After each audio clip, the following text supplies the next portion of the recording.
What is up, everybody? Welcome back to Steven's Nerd Corner. I'm back with an Omni review. I know I've been gone for a little bit, just been so swamped with everything, such is life. But let's get straight into it. Y'all saw the thumbnail. Wolverine Volume 1, The Omni. I finished it a while ago. I've been meaning to do the review, and I finally kind of got my thoughts together, and, I just want to talk about it. It's a great book. I'm going to tell you straight out the gate, must buy. We're not really going to go into spoilers like that. I'm going to try to keep this spoiler free.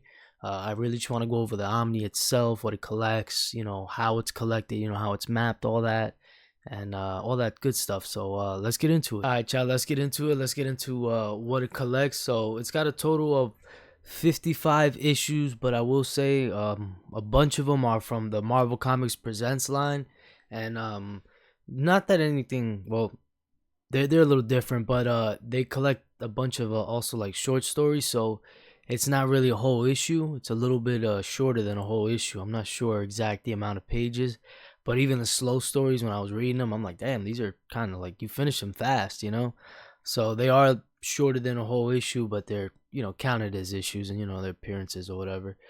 So I will say that you've probably got over, about 20 issues.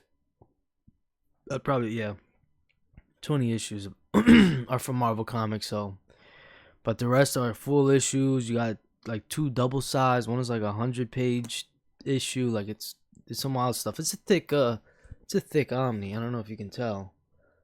It's a big boy.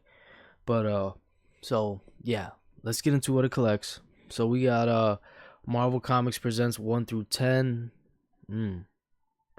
I think that's the Barry Windsor Smith. That stuff is peak. I lied. That's not. That's the Wolverine stuff. That's the Chris Claremont, John Buscema stuff. It's like the Lady and the Tiger or something like that, or I don't know, some. So that one is collected a little bit later in the Omni. That's not how the Omni starts. But I'm gonna be honest. I was not a fan of that story. It was like one big arc, and I don't know. I just didn't like it. And I've read some other Chris Claremont stuff in this Omni. I loved it. That came before, and I loved it way more. I've read some other Chris Claremont stuff. Just wasn't a fan of that story. John Buscema's art, really, just in that story as well, just another one. Wasn't a fan of, but I do like John Buscema in other stories. I think he's a fantastic artist. He's a legend. And but that's I don't know, that whole story to me. Maybe I got to reread it, but I really wasn't vibing with that story. Really wasn't. Next up, there's the Marvel Comics Presents 72 through 84. I believe that's the Barry Windsor Smith Weapon X stuff. So let's get into that. Not the story. That's what starts off the Omni, and that's technically right, the origin of Wolverine. The Weapon X experiment, all that. And man, that's still a great story. Holds up. Barry Windsor Smith, I think, wrote, drew, inked, or like did it colored. I think he did all of that. But man, I mean, that story it's amazing. I mean, and because, like I said, that the Marvel Comics stuff, you blaze right through them. I don't think they're full issues. So like you can blast right through this story. Still holds up. And I loved it, man. Like really a classic origin story. And it's crazy. It came later down the Wolverine line. Like I think a lot later. So, but still fantastic story. Still holds up. Great way to start the Omni, introduce you to how Wolverine is our Wolverine, that we all know and love. I mean, obviously you have some idea of Wolverine, otherwise why you buy the book. But yeah, great start. Peak story, still holds up. Then that's followed up by Wolverine's first appearance with Hulk 180 through 182. Those are a bit interesting. I think the issue 181 is still pretty good. But I think at least me personally, those comics are a bit dated. The early 70s it's not my vibe, man. Like Hulk 180 wasn't a fan. I think 182, I was like, ooh, like it was kind of a slog, to be honest, in my opinion. It was just, those are a bit too old for me. Like I love the 80s stuff, but I don't know. I got to see who was on that. Those stories were not hitting for me. Like I said, 181 was great. 180, 182, it's not my vibe. Next up, we're back with the peak. So we get the Wolverine's first limited series, or his mini series, the Chris Claremont, Frank Miller masterpiece, pretty much in my opinion. I think it still holds up. It's a 4-issue mini. Chris Claremont on writing, Frank Miller on art. This is what, early 80s, 84, I think. Oh my god, it's just like I said, I won't go into spoilers, but it's basically Wolverine's romp through Japan. I think this is what like a lot of people say, and I guess that's a good description. But man, the story is great, and the art. Oh my goodness, the art. Frank Miller was really in his bag. Like, forget about Dark Knight Returns, all that. Like this Wolverine, like even his Daredevil. Now we're not. I'm not like literally. I'm telling you, this might be Frank Miller's definitive work for me. Like, I mean, his art in this was just amazing, and it's a fantastic mini. The story, Chris Claremont is the man. Like as I said before, like the writing, it was just great. It was just the motivations, the characters, just everything. Great story. So, peak 4 issue mini, which is followed up with kind of a sequel series to it as well, which is also really cool. We get 2 issues of Uncanny X-Men, which is I got y'all right now, 172, 173. That was peak, and you're not really lost with Uncanny X-Men. The artist, I forgot who the artist was in that. It's not Frank Miller, but another fantastic artist. And it's, oh man, the art in that was amazing as well. But you don't really feel lost when you hop into the Uncanny X-Men issues, like, because you don't have to be reading Uncanny X-Men side by side. You know, I don't have that Omni behind me or anything like that. Excuse me. So, it's great. Transparent, right? I think that's the word. Like, you're able to just hop in. Great sequel series, and then like it's really a 6 issue saga if you do the Wolverine and X-Men thing. So it's just a great story, man. Chris Claremont holding it down the whole way through. I mean, it's just peak. Whole 6 issues of just greatness, and that's really, honestly, might be the peak of the mountain for me in this book, because those stories, honestly, they are just that great. The art is just there. They still hold up. I think a majority of this stuff really still holds up. So, just up to this point, you guys should definitely, be checking this out. But we're not done yet. Next up, another great miniseries. We got Wolverine and Kitty Pryde, 6 issue miniseries. Man, this is fantastic. I think this is Chris Claremont as well. I would have to check on art, but the art I really liked as well. Looks great.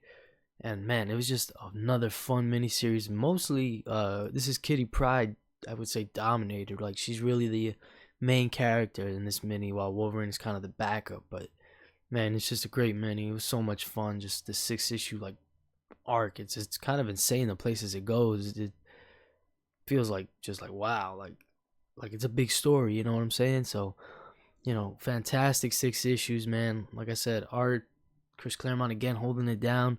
Another peak story. I mean, what was that? I mean, we're 12 issues of just back to back to back, pretty much all peak. Like, not even good issues. I'm saying peak issues, like really great stuff. All of it, I would say, like really holds up. I really don't see.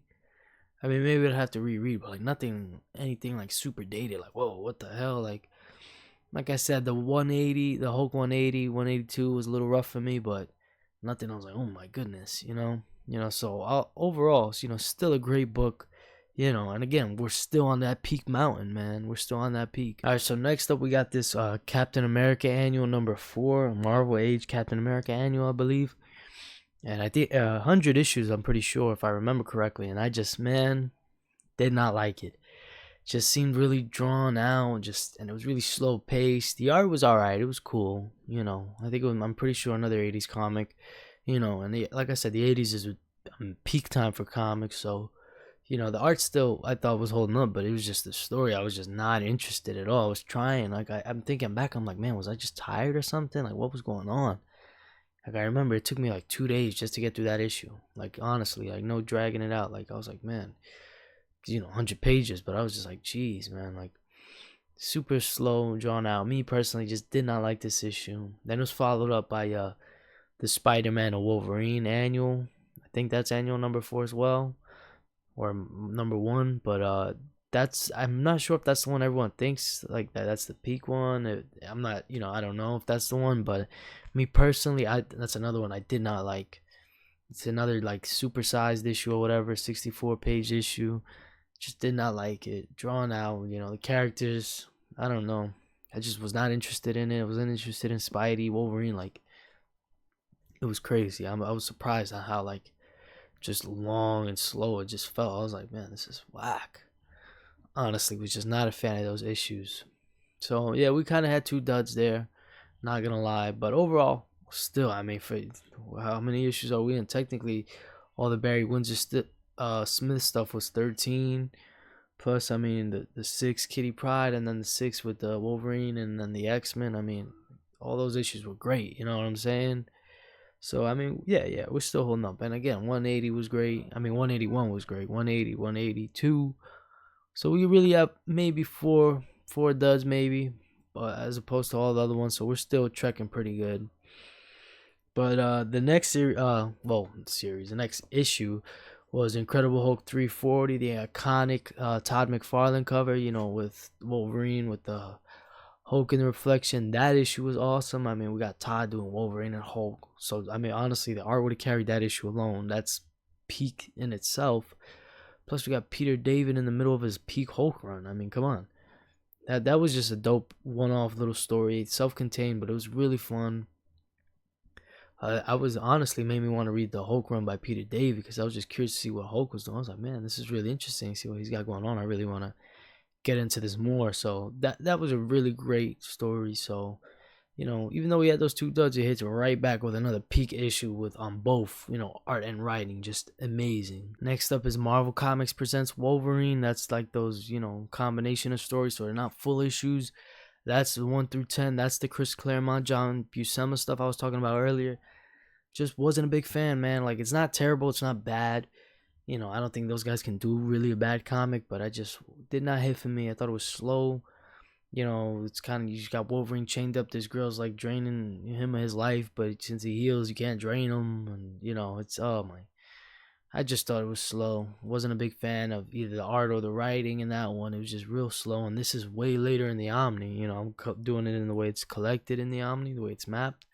And, you know, up until this point, everything else from these, you know, has been peak, you know, especially from oh my goodness, Chris Claremont. You know, everything up until this point, I mean, it's been great, especially with Wolverine. So to have, you know, in my opinion, it just wasn't all that. I know a lot of people hold it up in high regards. I think that's why I was a little disappointed with it. Because I was like, man, you know, really wasn't all that. I mean, it was okay, maybe. But, you know, to say it's a great story, not barely good. Barely. Then the next follow-up series to that was actually peak Wolverine 1 through 10. This 1 through 10, oh my goodness, this 1 through 10 is way better. Again, same team though, Chris Claremont and John Buscema. That was my problem. I just, especially going into this, I thought these 10 issues were way better than the last 10 we got, and it's the same team. It's damn near, you know what I'm saying? Issues 10 through 20, because it ties into some of the same things, but I just feel everything here is done way better. I think the art, maybe it's the settings, and it just plays more to John Buscema's strengths. So I just felt the art was, you know, a lot tighter. It just looked better. Chris Claremont, you know, I felt was a little bit more not heavy, but fast paced. You know, a little bit more action packed. The story was more fun. You know, had a good cast of characters.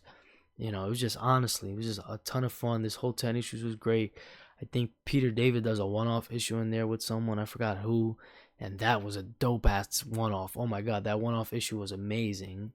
So there's really, like, you know, these 10 issues are great. Not like the last 10. You know, these are, like, really peak. So, you know, we're back on track to being peak. And then, you know, we're basically at the end of the Omni. We got our last 2 issues. Punisher War Journal. Was it 6 and 7? Yeah. Wow. Holy crap. You know, don't worry, I'll jump in front of a car later.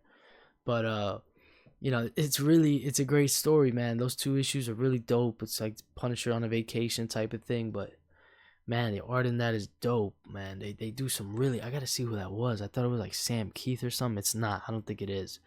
But man, it was just so stylized, but the imagery is so amazing. And the writing is just dope, and it's, you know, it's a lot of fun. Like, those 2 issues are so fun. Great way to end the Omni, man. And you know, it's just dope. So, you know, I guess let's get into the overall. And so if I were to rate the Omni overall, we got 55 issues. What do we got? I would say about 14 of them they just didn't hit for me. You know, the Marvel Comics Presents 1 through 10, the 2 annuals, you know, the Spider-Man one, the Captain America one, and Hulk 180 and 182. Just didn't really land for me. And Wolverine really wasn't in 182 like that. It was kind of like, it was a follow-up story. He's kind of in it a little bit, and then they kind of get rid of him. But Doesn't matter. Yeah, overall, I think that's great. Out of 55 issues, I mean, it's still nah. I mean, that's pretty good, man. I mean, I've got over 35 issues of peak, and these aren't just good issues. These are peak issues, and even with the stories that I guess necessarily didn't hit for me with omnis like this, with Wolverine or like a Spider-Man or a Batman or like Superman, like those characters, like this is history, man. Even the issues that don't hit for me, I still kind of get some out of them. The fact that these are long historic characters, Wolverine, like I said, Wolverine, Spider-Man, Batman, like those type of guys. Even if the issue doesn't hit for me with these type of omnis, I still get a kick out of it because this is history, and especially back then, a lot of these comics are held in high regard. So I still got a kick out of the ones that necessarily didn't hit for me.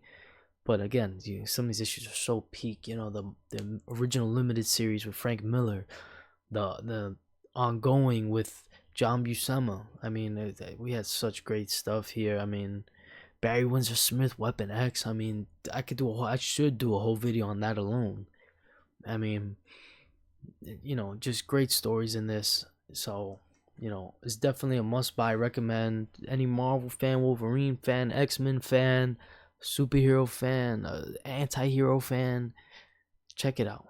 Just check it out. It's so great. The stories in here peak. They still hold up.